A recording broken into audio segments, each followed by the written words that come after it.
Hello everyone. इस video में हम करेंगे एक्सरसाइज 7.3 का सम नंबर 1 जिसके टोटल 4 पार्ट्स हैं। तो यहाँ पर स्टेटमेंट है triangle ABC and triangle DBC are two isosceles triangle on the same base BC and vertices A and D are on the same side of BC। तो आप यहाँ पर डायग्राम में ये देख सकते हो कि एक ट्राइंगल हमारे पास है ABC और एक ट्राइंगल हमारे पास है DBC और ये दोनों ट्राइंगल आइसोसेलेस ट्राइंगल हैं, यानी कि इसमें AB और AC एक दूसरे के इक्वल है, इसी तरह से DB और DC एक दूसरे के इक्वल है और इन दोनों ट्राइंगल का जो बेस है वो सेम है जिसका नाम है BC।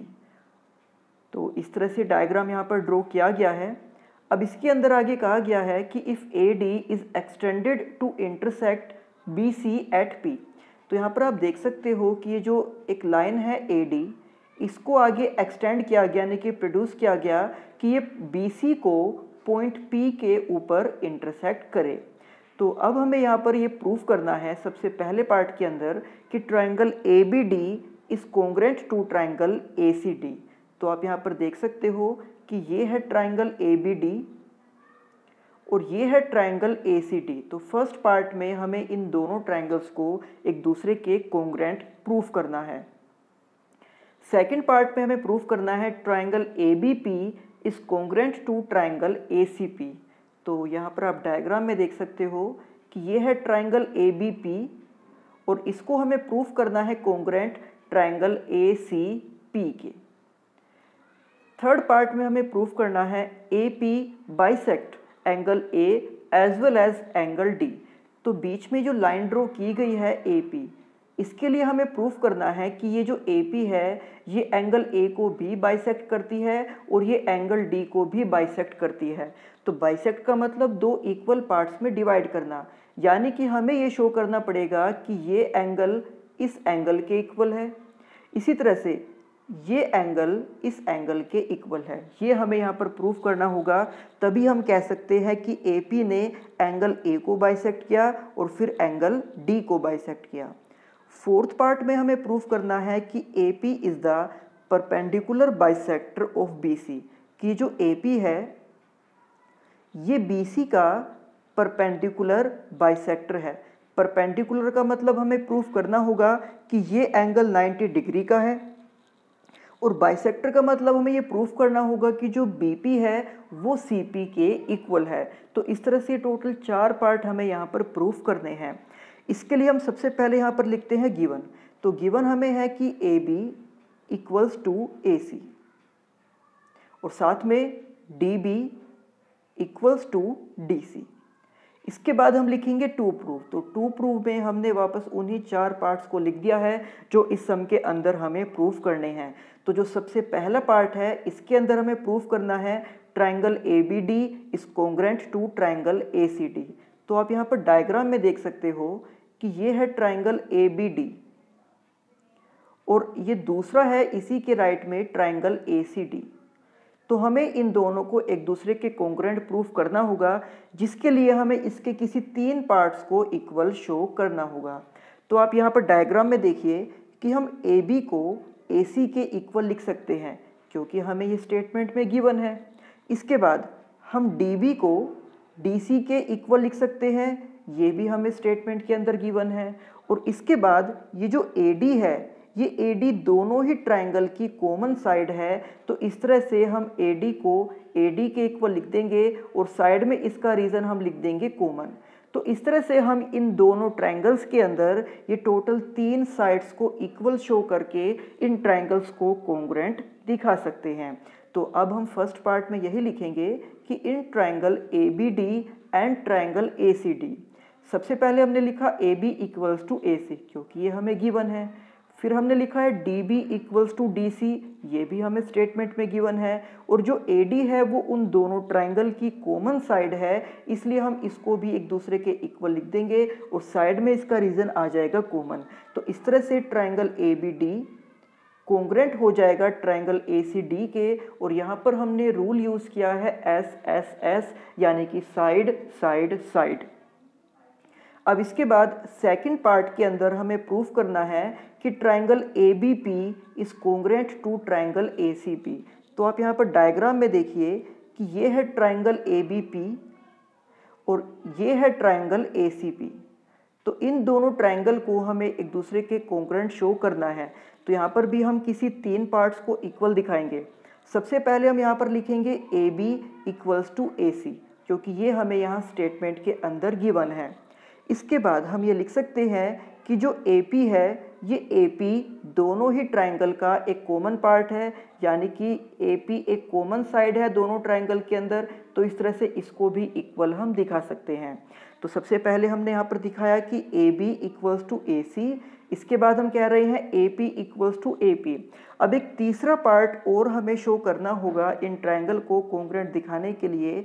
तो इसके लिए हम इस एंगल को इस एंगल के इक्वल लिख देंगे और इसका रीज़न होगा CPCT, क्योंकि हमने फर्स्ट पार्ट में जिन ट्राइंगल को कोंग्रुएंट दिखाया था, आप देख सकते हो कि ये जो 2 ट्राइंगल हैं हमने फर्स्ट पार्ट में इनको एक दूसरे के कोंग्रुएंट दिखाया था। तो CPCT से अब हम इन दोनों एंगल्स को एक दूसरे के इक्वल लिख सकते हैं। तो इसलिए अब जब हम इस ट्राइंगल ABP को ACP के कोंग्रुएंट दिखाना चाह रहे हैं तो इसमें हम 2 साइड तो ये लेंगे जो हमें एक दूसरे के इक्वल गिवन है, एक साइड हम लेंगे AP क्योंकि ये दोनों में कॉमन है, और हम एक ये वाला एंगल भी एक दूसरे के इक्वल दिखाएंगे जिसका रीज़न हो जाएगा CPCT। तो इस तरह से हम यहाँ पर साइड एंगल साइड यानी कि SAS रूल का यूज़ करते हुए इन दोनों ट्राइंगल्स को एक दूसरे के कोंग्रुएंट शो कर सकते हैं।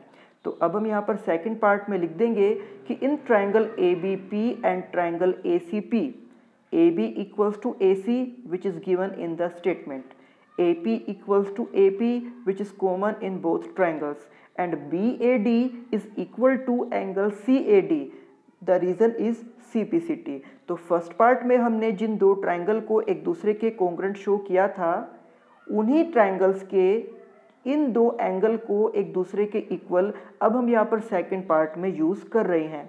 तो इस तरह से आप देख सकते हो कि ये 2 साइड्स हैं और ये एक एंगल है, यानी कि हमने यहाँ पर SAS का रूल यूज़ करके इन दोनों ट्राइंगल्स को एक दूसरे के कोंग्रुएंट प्रूफ कर दिया है। अब इसके बाद यहाँ पर थर्ड पार्ट में हमें दिखाना है कि जो AP है उसने एंगल A और एंगल D को बाइसेक्ट किया। तो एंगल A आप देख सकते हो कि ये कंप्लीट एंगल A है। अगर हमें दिखाना है कि एंगल A को बाइसेक्ट किया गया है तो एंगल A के जो 2 पार्ट्स हैं, एक ये और दूसरा ये, हमें इन दोनों को इक्वल शो करना होगा। और ये अभी मैंने आपको बताया था कि जैसे कि फर्स्ट पार्ट में हमने इन 2 ट्राइंगल को एक दूसरे के कोंग्रुएंट प्रूफ किया था, तो CPCT से हम इस एंगल को इस एंगल के इक्वल लिख सकते हैं। और अगर ये दोनों एंगल इक्वल हैं, इसका मतलब ये है कि जो कंप्लीट एंगल A था उसी को 2 इक्वल पार्ट्स में डिवाइड किया गया, यानी कि उसको बाइसेक्ट किया गया है। तो इस तरह से अब हम थर्ड पार्ट में यहाँ पर लिख सकते हैं कि angle BAD equals to angle CAD, reason हमने लिख दिया CPCT, और इसका मतलब ये है कि AP ने एंगल A को बाइसेक्ट किया है। अब इसी थर्ड पार्ट में हमें ये भी दिखाना है कि ये जो साइड AP है ये एंगल D को भी बाइसेक्ट करती है। D को बाइसेक्ट करने का मतलब ये है कि जो ये D के 2 पार्ट हैं हमें इन दोनों को एक दूसरे के इक्वल दिखाना होगा। और अगर हमें इन दोनों पार्ट्स को एक दूसरे के इक्वल दिखाना है तो उससे पहले हमें उन ट्राइंगल्स को एक दूसरे के कोंग्रुएंट प्रूफ करना होगा जिन ट्राइंगल के अंदर ये 2 एंगल्स आते हैं। यानी कि हमें एक ये ट्राइंगल और एक ये ट्राइंगल लेना होगा और इन दोनों को हम प्रूफ करेंगे एक दूसरे के कोंग्रुएंट। तो यहाँ पर आप देख सकते हो कि इस ट्राइंगल का नाम है DBP और इस ट्राइंगल का नाम है DCP। इन दोनों ट्राइंगल को कोंग्रुएंट प्रूफ करने के लिए हम सबसे पहले तो लेंगे DB और DC को, जैसे कि आप देख सकते हो कि ये हमें यहाँ स्टेटमेंट के अंदर ही गिवन था। फिर हम लेंगे इन दोनों की ये जो कॉमन साइड है यानी कि DP, तो हम लिख सकते हैं कि DP इक्वल्स टू DP।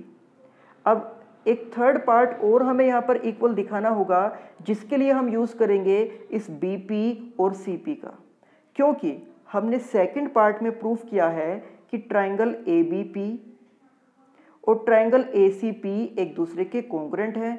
तो अगर ये दोनों ट्रायंगल को हमने सेकंड पार्ट में एक दूसरे के कॉन्ग्रुएंट प्रूफ किया था तो सी पी सी टी से हम बी पी को सी पी के इक्वल लिख सकते हैं। यानी कि अब इन दोनों ट्रायंगल्स के अंदर हम इक्वल दिखाएंगे इन दो साइड्स को, इस कॉमन वाली साइड को जो DP है और BP को CP के इक्वल हम लिखेंगे। तो इस तरह से ये तीनों साइड्स एक दूसरे के इक्वल हो जाएंगी। यानी कि हम यहाँ पर SSS रूल का यूज़ करते हुए इस ट्रायंगल को इस ट्रायंगल के कॉन्ग्रुएंट शो कर सकते हैं। तो अब हम यहाँ पर थर्ड पार्ट में लिखेंगे in triangle DBP and triangle DCP DB equals to DC, ये हमें स्टेटमेंट में गिवन था। DP इक्वल्स टू DP ये उन दोनों ट्रायंगल की कॉमन साइड है और BP इक्वल्स टू CP। तो सेकंड पार्ट में हमने जिन दो ट्रायंगल को कॉन्ग्रुएंट प्रूफ किया था हम उन्हीं की दो साइड को एक दूसरे के इक्वल दिखा रहे हैं और इसलिए हमने साइड में रीजन लिख दिया है CPCT। अब इस तरह से अगर इन दोनों ट्रायंगल के अंदर ये इनकी कोरस्पॉन्डिंग साइड्स एक दूसरे के इक्वल हैं तो अब हम इन दोनों ट्रायंगल को एक दूसरे के कॉन्ग्रुएंट लिख सकते हैं और इसका रीजन हो जाएगा SSS। तो अब आप यहाँ पर डायग्राम में देखिए कि हमने इस ट्रायंगल के कॉन्ग्रुएंट प्रूफ कर दिया है। अब हम CPCT से इस एंगल को इस एंगल के इक्वल लिखेंगे और इन दोनों एंगल को इक्वल दिखाने का मतलब ये होगा, आप देख सकते हो कि ये दोनों ही इस एंगल D के दो पार्ट्स हैं।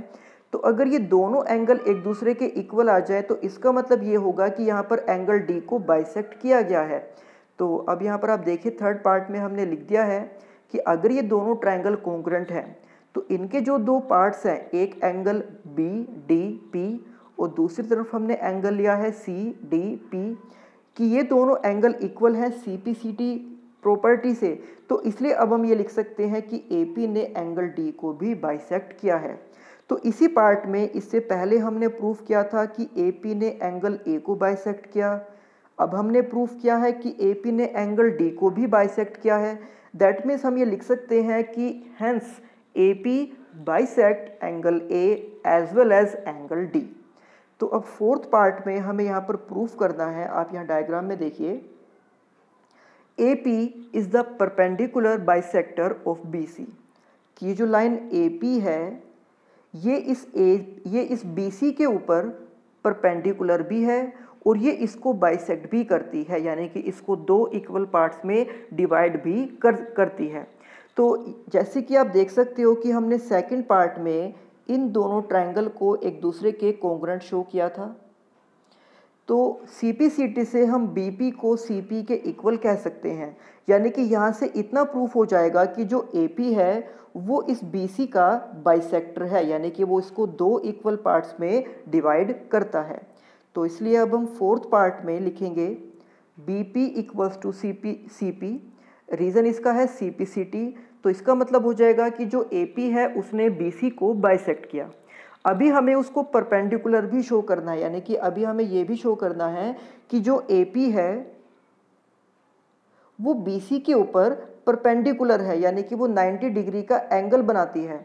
तो इसके लिए जैसे कि सेकंड पार्ट में हमने इन दोनों ट्रायंगल को एक दूसरे के कॉन्ग्रुएंट प्रूफ किया था, तो अब हम CPCT से इस एंगल को इस एंगल के इक्वल लिख सकते हैं। तो इस वाले एंगल का नाम हो जाएगा APB और इस वाले एंगल का नाम हो जाएगा APC। तो हम साथ में ये भी देख सकते हैं कि ये जो दोनों एंगल हैं वो एक स्ट्रेट लाइन के ऊपर बने हैं। और चैप्टर 6 के अंदर मैंने आपको बताया था कि एक स्ट्रेट लाइन के ऊपर जब इस तरह से दो एंगल्स बनते हैं तो उनको हम बोलते हैं लीनियर पेयर ऑफ एंगल। और इनकी प्रॉपर्टी ये है कि इन दोनों एंगल्स का जो सम है वो 180 डिग्री के इक्वल होता है। तो अब हम फोर्थ पार्ट में लिखेंगे कि angle APB equals to APC, इसका रीज़न है CPCT। और क्योंकि ये दोनों लीनियर पेयर एंगल हैं तो इसलिए इन दोनों के सम को हम 180 डिग्री के इक्वल लिख सकते हैं। अब जैसे कि हमें पता है कि ये दोनों ही एंगल एक दूसरे के इक्वल हैं, तो यहाँ पर हम इन दोनों को किसी एक से रिप्लेस कर देंगे। तो APB की जगह पर तो हमने APB एज इट इज़ लिख दिया और APC को हमने रिप्लेस कर दिया है APB से। क्योंकि दोनों एंगल इक्वल थे तो दोनों को किसी एक से रिप्लेस किया जा सकता है। अब A P B plus A P B हो जाएगा 2 times of angle A P B. फिर हम इस 2 को लेकर जाएंगे 180 डिग्री के डिवाइड में। तो 2 से 180 को डिवाइड किया जा सकता है 90 डिग्री पर, यानी कि जो एंगल ए पी बी है वो आ जाएगा 90 डिग्री का। तो अगर वो 90 डिग्री का एंगल है यानी कि ए पी बी सी के ऊपर परपेंडिकुलर है, तो हम कह सकते हैं कि hence A P is perpendicular bisector of B C. तो ये था एक्सरसाइज 7.3 का सम नंबर 1। अब इसी एक्सरसाइज के जो बाकी सम्स हैं वो हम करेंगे नेक्स्ट वीडियो में। तब तक आप इस सम्स के चारों पार्ट्स की अच्छे से प्रैक्टिस करना। मिलते हैं आपसे नेक्स्ट वीडियो में।